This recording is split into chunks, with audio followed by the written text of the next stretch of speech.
to the Build a Life After Loss podcast, uplifting support for your grief and healing journey.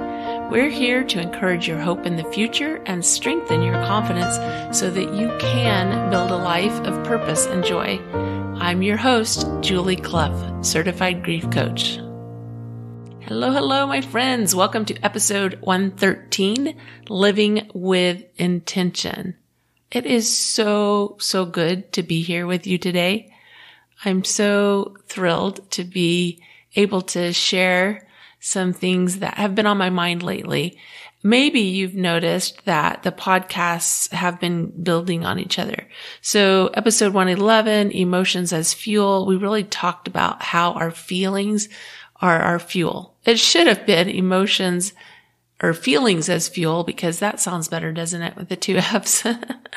But for whatever reason, I wrote emotions as fuel.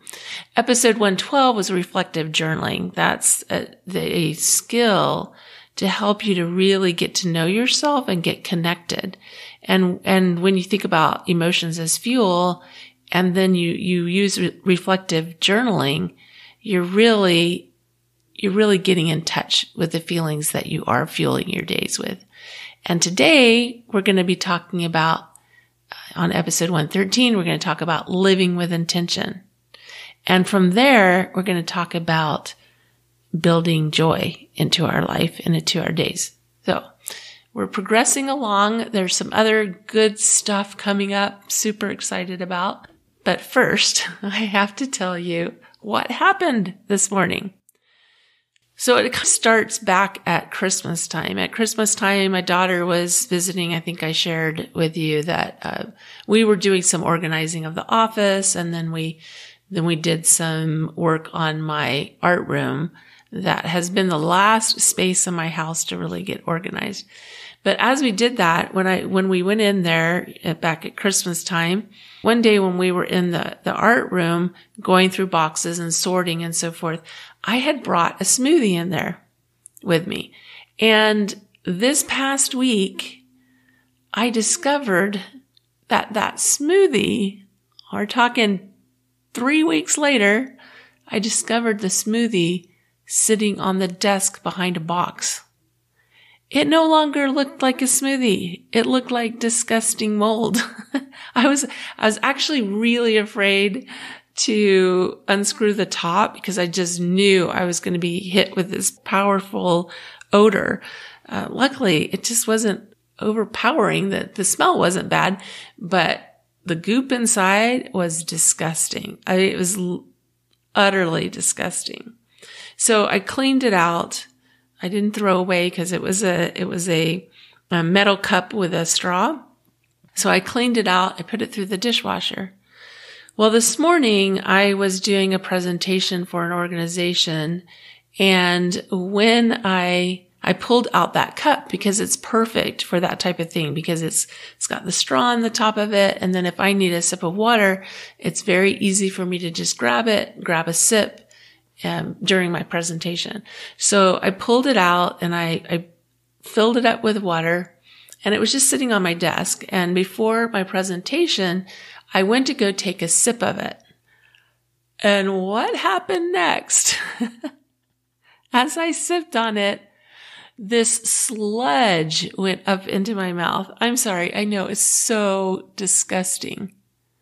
But what had happened when it cleaned out the cup is somehow the straw did not clean out. And having it sitting in that water, it had soaked up enough water, then it was ready to release. So I got this snake of mold into my mouth. Immediately, I was like, I spit it out. And I went and I rinsed that straw, and there was just this, like I said, a snake of sludge. So sorry about the graphic there. But, I was thinking about that. I was thinking about how sometimes that's the way we live our life, don't we? We're leaving the sludge in the straw and we don't even know it. We're leaving the sludge in part of our life. We've cleaned everything. We think we've done a good job, but we've left something undone, and then unexpectedly we get a mouthful of sludge.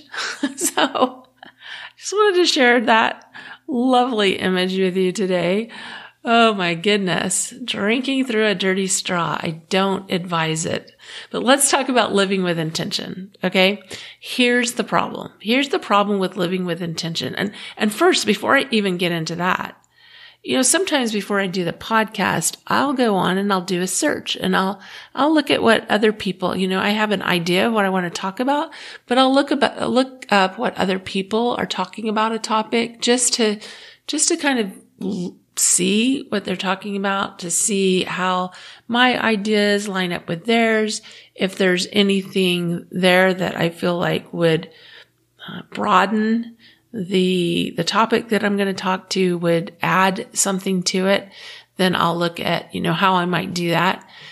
But when I looked up the idea of living with intention, what I found was that no one knows how to teach living with intention.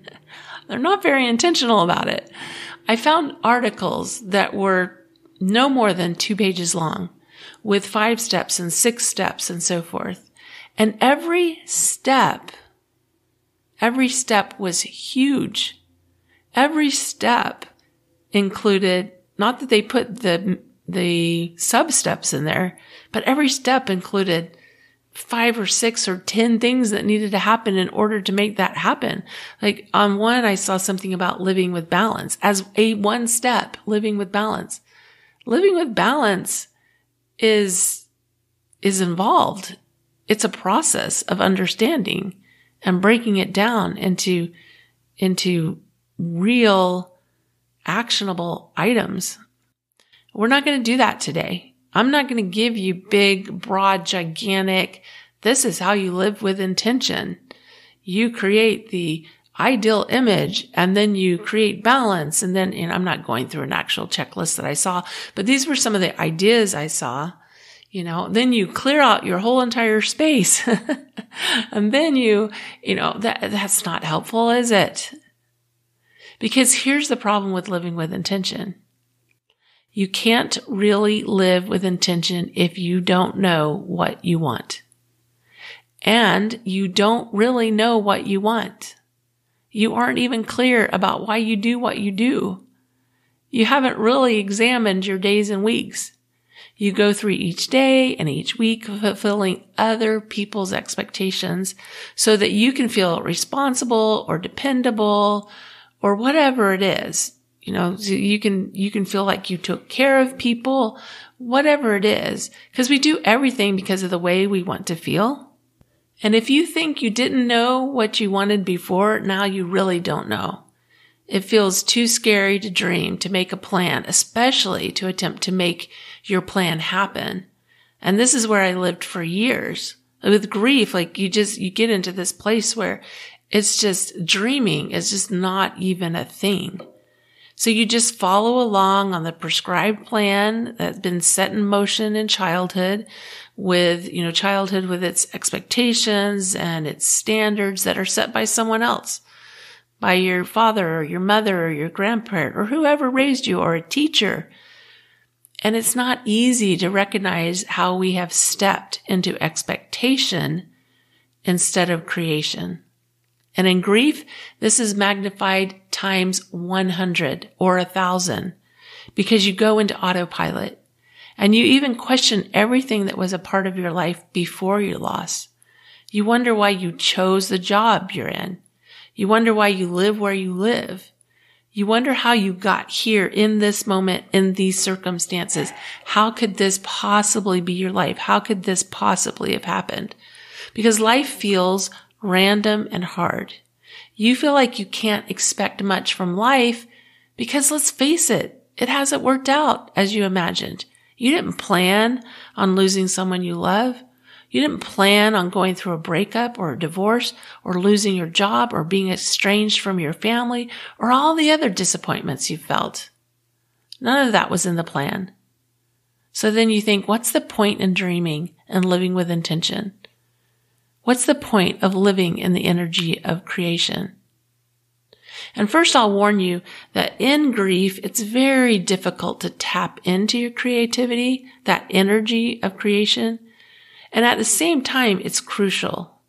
And it's actually our system. It's the way our system is set up. It's how our system is set up to do, because in grief, the executive functions of your left brain become more difficult to access. So if you're experiencing that right now, that's normal. The creative emotional function of your right brain become more active. They become heightened. But you're still overrun with emotions. So you are going to wonder, what happened to my brain and why is it not working? I see this on Facebook groups about grief and loss where people will say, I can't think straight. I can't get my brain to work. It's normal. So don't freak out about normal, but do take action toward healing. So why are we talking about living with intention? If our left brain is shut down and our right brain is overactive, but our brain is on overload, why are we talking about living with intention? Because right here, right now, wherever you find yourself in the process of healing, whether you're really struggling or you're starting to feel better, or we've been working together, so many of you, hi, and you're ready to take your life by the horns and make something happen. Wherever you find yourself, you can start to understand living with intention right now. And you can start to make progress right now. Because progress is happiness. We are made to progress. We feel better when we progress. Don't confuse busyness with progression. They are two different things. It's not about busyness. It's about intentional, thoughtful progress. So to live a life of intention, you need three things. One is an objective or a goal or a place you're headed. Two is a plan to get there. And three is the action. What action are you going to take? Actually, that's what we do around grief in my program. You have a goal, which is resolving your grief and beginning to build a life of purpose and joy. And you have a step-by-step plan to get you there, and you apply it. In other words, you take supported, consistent action steps to get you to your goal. But let's look at it on a smaller scale. When you think of a goal, do you make the mistake of thinking it's not a goal unless it's huge? I have been there. I have done that. I still make that mistake occasionally. It didn't work for me. It won't work for you. It doesn't work for anyone. I want you to think really, really small scale. Now, this isn't the way you'll have to do it long term, but right now I want you to really shrink it down to small scale, to granular even. And you may feel some resistance to this, and that's totally okay. You may be saying to yourself, or you may be saying to me right now, Julie, I've done big things in my life. I can't choose a small granular goal. That feels like going backwards. And my answer to you is, yes, you can. Stick with me. Let me explain. So the first step is to choose an objective. Choose something you want tomorrow. Choose something you want. The key words here are you want. Choose something you want tomorrow. Set an intention that tomorrow I will, and fill in the blank. Tomorrow I will. Write that down. Tomorrow I will. The second step is to make a plan. How are you going to make that intention a reality tomorrow? What are the things that you need? Let's say that your intention is tomorrow I will exercise for 10 minutes. If you plan on, your plan would include things like, when are you going to do it? When are you going to put that on your schedule? Where on that schedule? Is it going to happen when you first wake up? What are you going to need in order to exercise? See, what you do tonight will help you to execute your plan tomorrow. So think through the things that you'll need. If your plan is, I will get up tomorrow morning and exercise for 10 minutes, You have a time. You're going to do it when you get up, whether that's 6 o'clock or 7 o'clock, you set the time. And then you might need your tennis shoes out. You might need your exercise clothes. So tonight you pull those things out of your drawer and you set them on the side of the tub ready to put on as soon as you wake up tomorrow morning. Now, this may not be your intention because remember, you're choosing something you want tomorrow.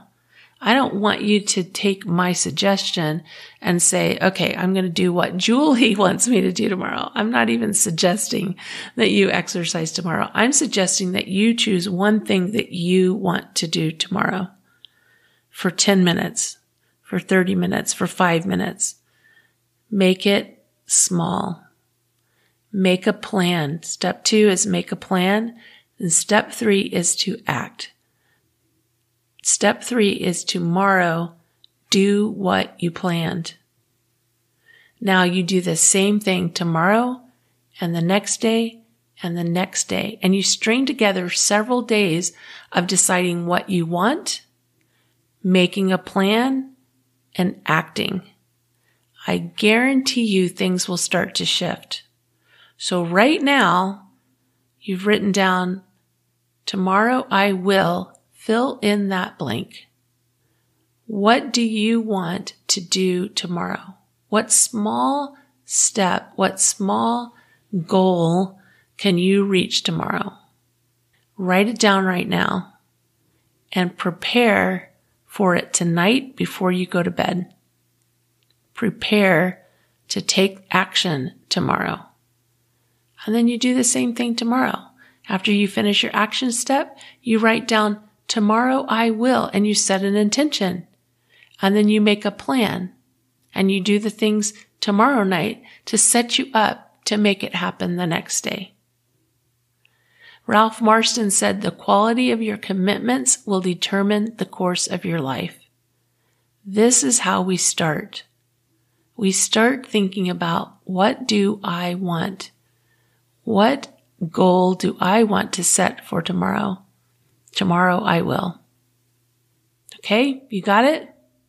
And then let me know. Let me know how it went. I would love to hear, I made my plan, I set my intention, I made my plan, and I acted on it. I would love to get emails like that, or messages on Facebook, or messages on Instagram. I would love to hear. Right now, I have one question for you. Why are you putting off your healing? You don't have time? You're right. You don't have any more time to waste. You know you need help. You know you don't know what to do. You know you've tried different things with very little results. And I get it. I understand. I've been there. But here's what I want you to know. You don't need to know how, because I do. And I can help you take gentle, correct steps to start to move and lift the heavy burden of grief. I can help.